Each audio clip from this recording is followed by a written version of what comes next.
লন্ডনে গিয়ে তারেক রহমানের হাতে ট্রফি তুলে দিয়ে এসেছিলেন ডক্টর ইউনূস এবং নির্বাচনের তারিখও সেখান থেকে নিয়ে এসেছিলেন। সংসদের মধ্যে প্রতিমন্ত্রী শাহে আলম বলেন যে এনসিপির কোন এক নেতা বক্তব্য দেওয়ার সময় বলেছে যে জুলাইয়ে আমরা খেললাম অথচ বিএনপি ট্রফি নিয়ে গেল। তার কথার প্রতিউত্তরে প্রতিমন্ত্রী শাহে আলম বলেন যে আমরা কারো কাছ থেকে ট্রফি আনতে যাইনি, ট্রফি আমাদের কাছেই দেওয়া হয়েছে। যেমন 1971 সালে ট্রফিটা আমাদের ঘরে রয়েছে, 1990 সালে ট্রফিটা আমাদের ঘরে রয়েছে, ঠিক তেমনি 2024 সালের ট্রফিটাও আমাদের হাতে দেওয়া হয়েছে।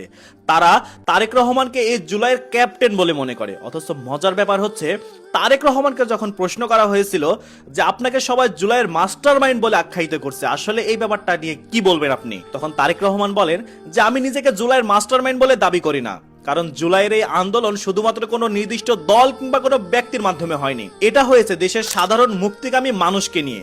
দেখেন, তারেক রহমান নিজেকে মাস্টারমাইন্ড বলে দাবি তো করছেই না, দেশের সব মানুষকে এই ক্রেডিটটা দিয়ে দিচ্ছে। বিএনপির বিভিন্ন নেতাও কিন্তু বলেছিল যে এই আন্দোলনের সাথে আমরা সরাসরি কোনোভাবেই সম্পৃক্ত না, যা করেছে ছাত্ররাই করেছে। তবে আমরা তো দেখেছি যে এই আন্দোলনের শুরুটা ঢাকা বিশ্ববিদ্যালয়ের হাতে গোনা কয়েকটা শিক্ষার্থীর মাধ্যমে শুরু হয়েছিল, কিন্তু এই গণঅভ্যুত্থানের শেষটা হয়েছিল কিন্তু দেশের ধর্ম, বর্ণ, দল নির্বিশেষে সব মানুষের দ্বারা।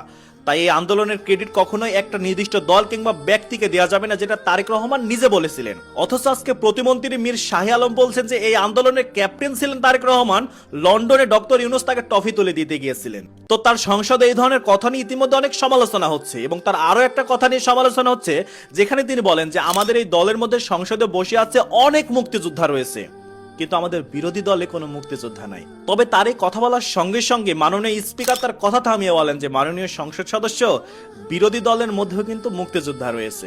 তো এই যে সংসদের মধ্যে সঠিক তথ্য না জেনে বক্তব্য দেওয়াটাকে আপনারা কিভাবে দেখতেছেন একটু কমেন্ট করে জানান। আর আসলে জুলাইয়ের মাস্টারমাইন্ড বা ক্যাপ্টেন কে ছিল এটাও কিন্তু কমেন্ট করতে ভুলবেন না।